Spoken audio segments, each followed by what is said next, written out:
Nay manual, ang refrigerator nay manual, ang cellphone nay manual, ang uban pa man nay manual, di ba? Kay gitagan sa dakong opportunity nga magiyahan og matudluan aron dili maguba dayon. Kita man nga taho, nakikita'y manual. Unsa nga ton manual? Ang ato di ay manual, mao kini ang Biblia. Nga naman, ang Biblia, mao ang manual sa tao sa saktong maayong unsa? Panglawas. Kay ganahan gyud ang Ginoo sa atong nga lawas, himsog kita, natural, o limpyo. Tinood or dili? So, mauna nga ang Biblia, manual yod sa ato nga mga taho.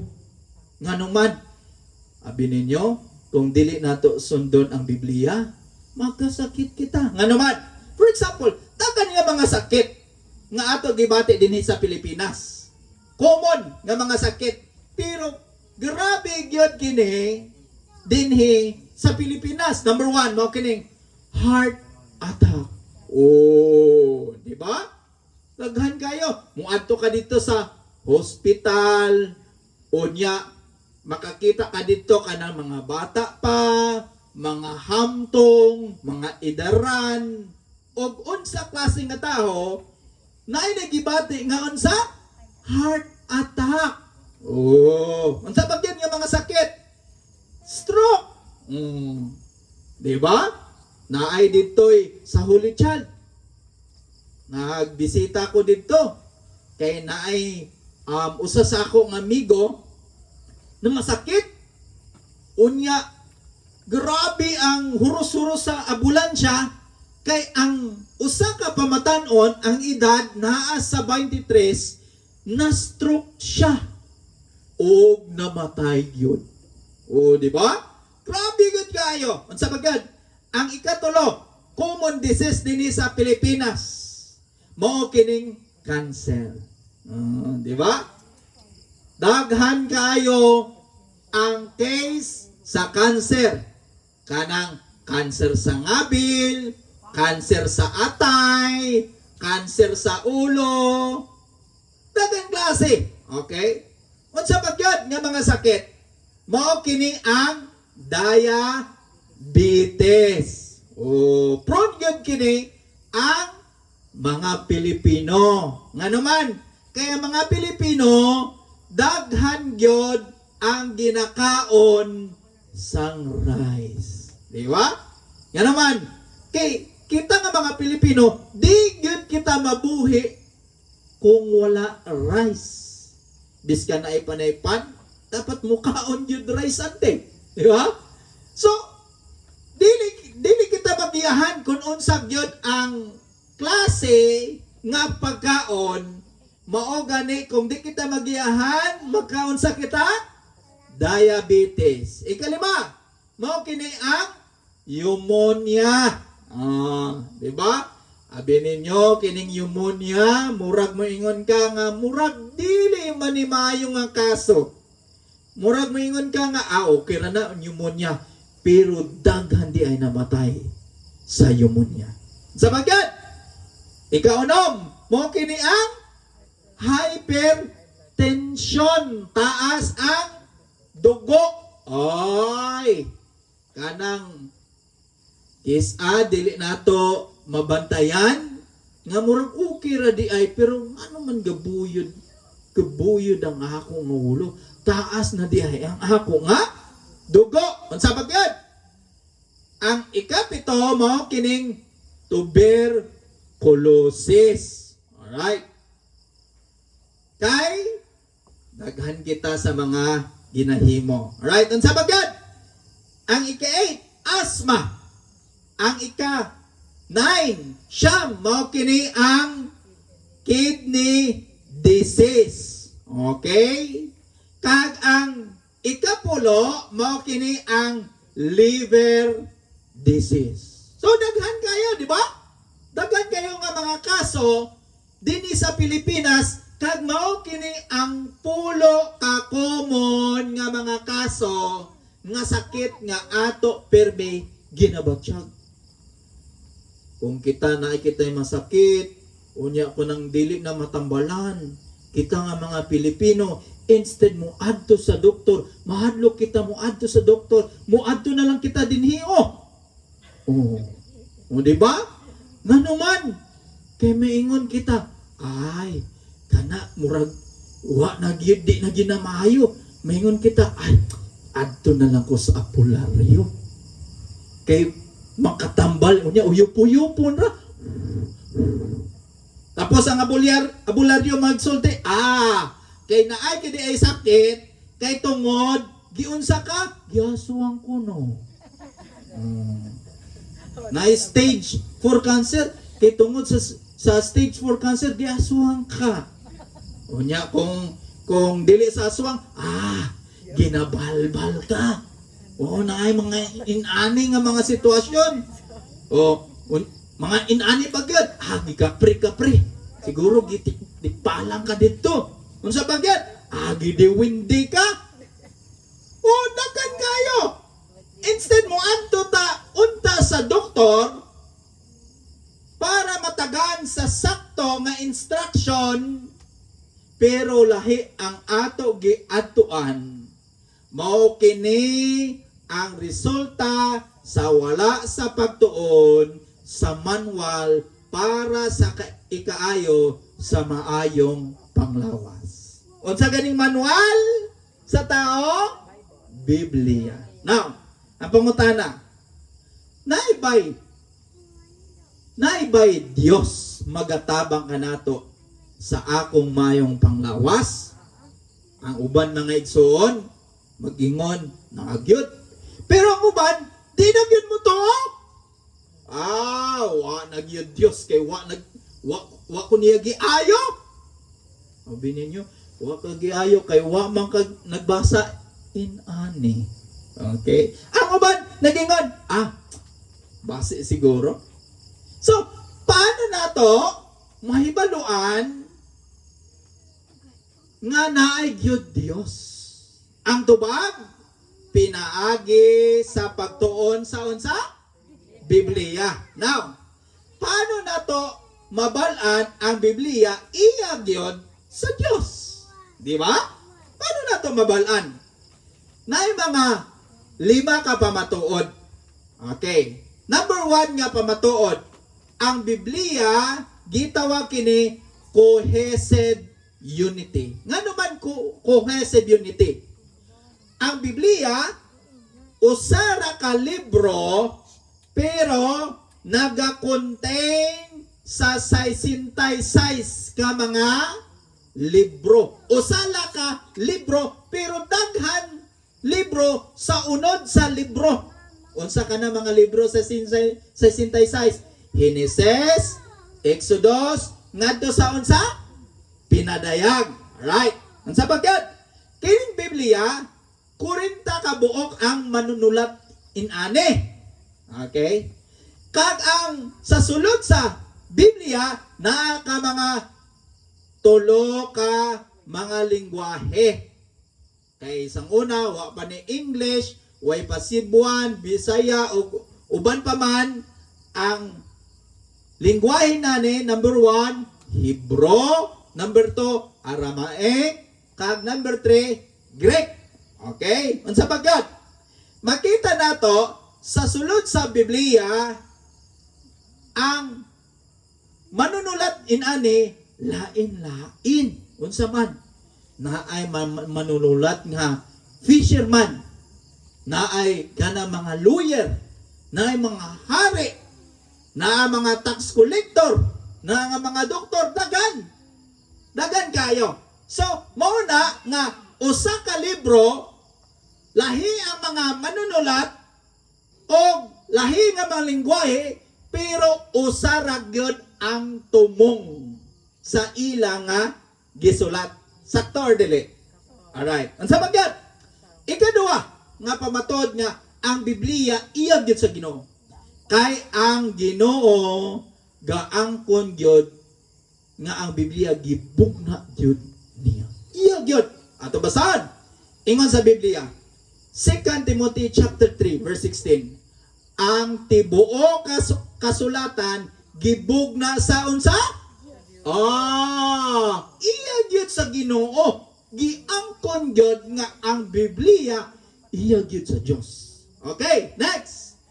Ingon sa John chapter 5 verse 39. Nagtuon kamo sa unsa? Kasulatan. Nga naman, kay nagtuo man kamo nga diha ni ana, magaangkon kamo sa unsa? Kinabuhing dayon. Unsa ba gyud? Ikaduhang Pedro chapter 1 verse 21. Kay walay tagna nga miabot pinaagi sa kabubuton sa unsa? Ay, ang Biblia di ay dili gikan sa taho. Gikan man sa unsa? Kundili ang balaang mga tao sa Dios mingsulti sa ginadala sila sa unsa? Espiritu Santo. So ang Biblia dili sulat-sulat ra sa taho. Ang Biblia nagsulti gyud pinaagi sa Espiritu Santo kung unsa isulti sa Ginoo sa taho. Klaro or dili? Alright. Unsa pa gyud? Sang una nga panahon sa 1975 nay usa ka Asian city mao kining Elba. Alright? Kining Elba kanang nakakita sa pagkadaghana kayo nga mga kulunon nga tableta. 15,000. Kining year nga tuig nga ang edad 2,500 BC.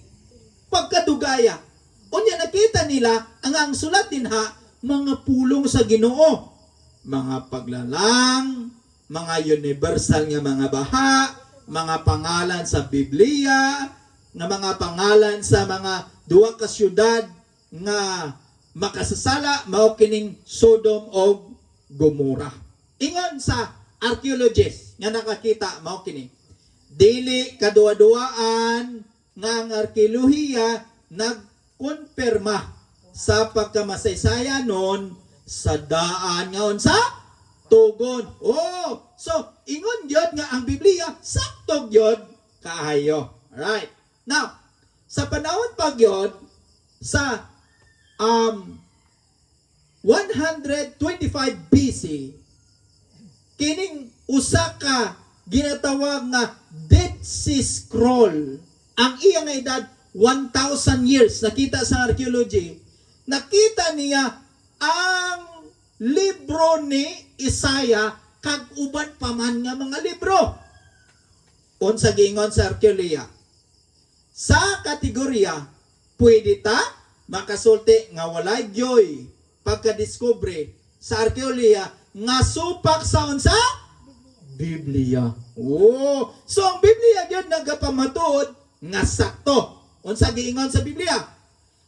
Salmo 119 verse 160, ang kamatuoran mao ang natingban sa imong unsa? Pulong. Right. Nganuman nga ang Biblia tinuod og iya pagyod sa Ginoo. Number 4, gatag na sa unsa? Umabot. Kung imo basa ng Biblia, nagasulti siya nga naay war. Di ba? Naay gira. Unsa bagad? Mga gira sa mga Vietnam sang una, World War I, World War II, og uban pa man. Og naay pagyod gisulti sa Biblia nga naay ginatawag nga world peace pero fragile. Okay? Unsa bagad? Naay mga potential for world destruction. Samay na niyo ni mga sunog.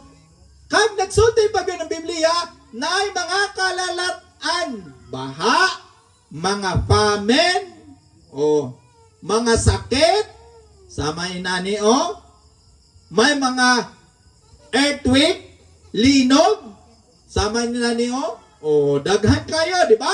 Gisulti sa pulong sa Ginoo. Sakto gyud gingon sa Biblia nga naay gyud nga moabot nga mga dili maayo sitwasyon. Klaro or dili? Alright. Ikalima, nga naman nga ang Biblia iya gyud sa Ginoo kay gabag-o sa mga kinabuhi. Nay usa ka tawo kanang atheist. Kining mga atheist di ni mo tuo Ginoo or Dios. Nag-adto siya sa usa ka island. Kining island ang nagapuyo dito katong mga taho nga ginatawag nga carnival. Unsa gani na mga carnival? Gakaon sa mga taho. Uy, kay kining atheist nagsuroy siya dito sa mga lugar sa carnival. Kay murag kining carnival, murag inyo na sa taho, murag tourist spot siya, nakakita siya sa carnival, uy, ano man yung carnival? Nagabasa sa Biblia. Ug nagakanta bagyon sa mga kalantahon nga iya sa Ginoo. Kadlaw ning atheist. Unsa naman yung carnival ni? Nagtuo din yung carnival sa Diyos. Tulok siya ang karnibal nadunggan yun kining gisulti ingon sa karnibal. Sir, ali unsa man sir? Kanang kita kanang mga bungo nga daghan kayo nga amo gipang patay sang una, amo gipang kahaon daghan kayo. Ingon sa iti, so ang imong ulo unta naa dinha kung wala mi nakabasa sa Biblia. Oh, so biskan unsa ka dili mayo nga taho once nga magtuon sa pulong sa Ginoo mapag-ug yun. Ano man? Unsa gingon sa Ginoo? Hebrews chapter 4 verse 12 kay ang pulong sa Dios buhi ug unsa? Gamhanan. Unsa ba gyud? Og masait pa kaysa espada nga duhay sulab. Mudulot kini sa kinahiladan sa kalag og espiritu og hangtod sa mga luta-lutahan og sa utok sa mga unsa? Buko. Mo ni kagamanan ang Biblia. Naman ta din ni usa ka law enforcer si Chief magtiro mga pulis. Mostly dili mo lapos. Diskan sa bukog. Unless kung ang pusil kanang kanang dako. Pero ingon sa Biblia ang iya nga pulong nagalapos pagyod sa bukog ug sa luta-lutahan sa ato nga utok. So grabe gyud ka. Baskog kini ang Biblia. So mao kining pamatud nga ang Biblia gyud iya sa Ginoo. Pangutana, ngano man importante ang pagtuon sa Biblia? Number 1, kay ang Biblia magatudlo sa atoa sa maayong unsa? Panglawas. Unsa ba gyud? Ngano man importante gyud ang pagtuon sa Biblia? Ang tubag nagatudlo sa atoa kung asa kita gikan. O di ba kanang sa atong na mga eskwelahan ang uban nagatudlo, kining mga tao gikan ni sa unggoy. Uy, kung gikan ni sa unggoy, di gyud magpasupel si Brother Charlie. Igwapo man kay si Brother Charlie. So di gyud gikan sa unggoy kay ang Biblia magsulti nga ang tao gikan gyud sa Dios. Sakto or dili? Alright. Unsa ba gyud? Ngano man importante ang pagtuon sa Biblia? Nagatudlo mahitungod sa ideal nga